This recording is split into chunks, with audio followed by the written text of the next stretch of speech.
Welcome to flower கன் ஃப்ளாக்ஸுங்க. இன்றைக்கி முருங்காய் குருமா பண்ணிடலாங்க. நான் முருங்காய் ஒரு 3 முருங்காய் பெருசாக வாங்கிட்டேங்க.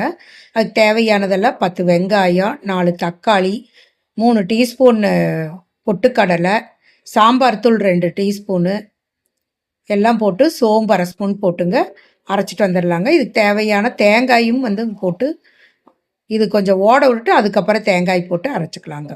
தேங்காய் ஒரு 1/4 மூடி போட்டிருக்கேங்க. பெரிய வெங்காயம் 2 நீல வாக்கில் கட் பண்ணி வச்சுட்டுங்க. 5 6 பல் பூண்டுங்க. இது பேஸ்ட்டு அரைச்சிட்டு வந்தாச்சுங்க. அதுக்கப்புறம் ஒரு வானலி அடுப்பில் வச்சு 3 டீஸ்பூன் ஆயில் விட்டுக்கலாங்க.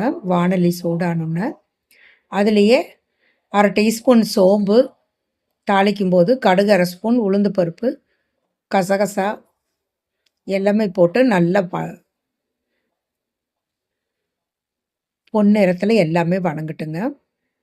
எல்லாமே 1/2 டீஸ்பூன் போடுங்க. கடுகு 1/2 டீஸ்பூன் நல்லா கடுகு பொரிஞ்சு வரட்டுங்க. சோம்பு இதெல்லாம் பொன்னிறமாக ஆகட்டும். 7 பல் பூண்டு போட்டங்க. பெரிய வெங்காயம் 2 பெரிய வெங்காயம் நீல வாக்கில் கட் பண்ணி போட்டேன். நல்லா வணக்கி விட்ருங்க. நல்லா பொன்னிறமாக வணங்கணுங்க.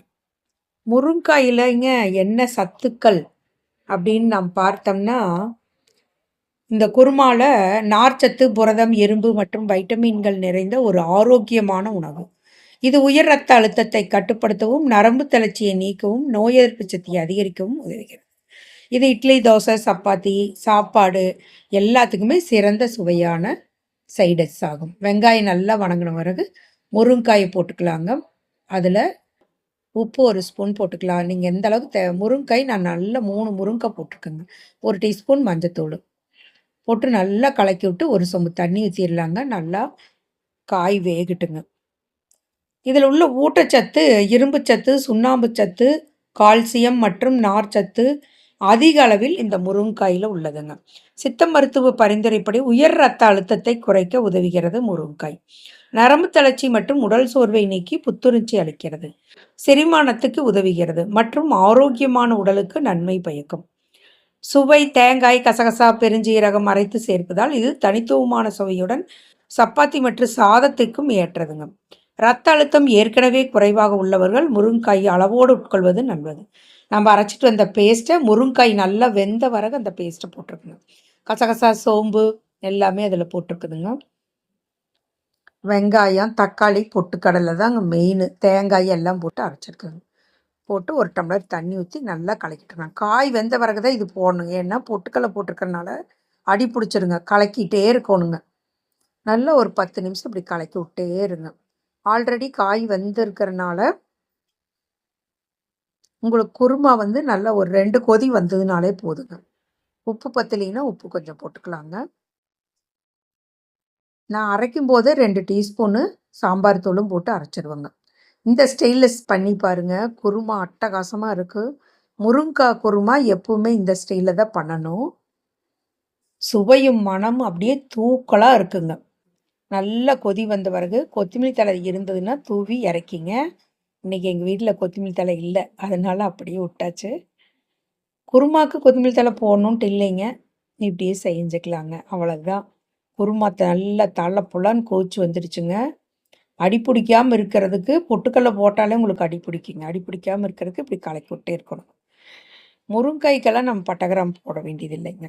கசகசா, சோம்பு அவ்வளோதாங்க. தாளிக்கும் போது போட்டிங்கன்னா கம்ம கம்மன்னு மணக்குங்க. ரெடி ஆயிடுச்சுங்க. முருங்காய் குருமா ரெடி ஆயிடுச்சு. இந்த வீடியோ பிடிச்சிருந்துன்னா லைக் பண்ணுங்கள். நீங்களும் ட்ரை பண்ணி பாருங்கள். ஷேர் பண்ணுங்கள், கமெண்ட் பண்ணுங்கள். ஃப்ரெண்ட்ஸ்க்கெல்லாம் ஷேர் பண்ணி விடுங்க. மறக்காமல் பெல் பட்டனை ஆளுங்கிற பெல் பட்டனை தட்டாமல் விட்டுருந்தீங்கன்னா தட்டிக்கிங்க. அப்போ தான் நான் போடுற எல்லா வீடியோ உங்களை சேரும். சப்ஸ்கிரைப் பண்ணாதவங்கெல்லாம் மறக்காமல் சப்ஸ்கிரைப் பண்ணிடுங்க. நல்லா தலைப்புலான்னு கோச்சு வரணுங்க. ஆனால் இந்த குழம்பு நம்ம ஊற்றிட்டோம்னா அப்படியே சுவையும் மனமும் சாப்பாட்டுக்கு இது வச்சு சாப்பிட்லாங்க. அதனால தான் நான் இந்த ஸ்டைலில் செய்கிறேங்க. அருமை அருமை அருமை. கோபிச்செட்டிப்பாளையத்தில் எங்கள் பாட்டி இந்த மாதிரி செய்ய சொல்லி முருங்காய்க்கு மட்டும் குருமா இந்த மாதிரி செய்யணும்னு சொல்லி கொடுத்தாங்க. அதனால் அதே மெத்தட்லேயே இன்றைக்கி முருங்காய் குருமா பண்ணியிருக்குங்க. நீங்களும் வீட்டில் மறக்காமல் செஞ்சு பாருங்கள். அருமையாக இருக்கும். நிறைய நார்ச்சத்து எல்லா பயன்களும் முருங்காயில் இருக்குங்க. சூப்பு வச்சும் குடிங்க. அருமையா இருக்கும். முருங்கா சூப்பு வைக்கும்போது, அது ஒரு நாளைக்கு சொல்லித் தரேன். முருங்கா சூப் எப்படி வைக்கிறதுன்னு. நல்லா நீள வாக்குல வாங்கியிருந்தேங்க. முருங்காய் நல்லா 3 முருங்கா. அவ்ளோ அருமையா இருக்குங்க. காலையில உங்க அப்பாவுக்கு சப்பாத்திக்குன்னு இது போட்டேன். மத்தியானம் சாப்பாட்டுக்கு அவருக்கு கிளறி வச்சாச்சுங்க. அவ்வளோதாங்க. அப்படியே இது பண்ணிக்கிங்க.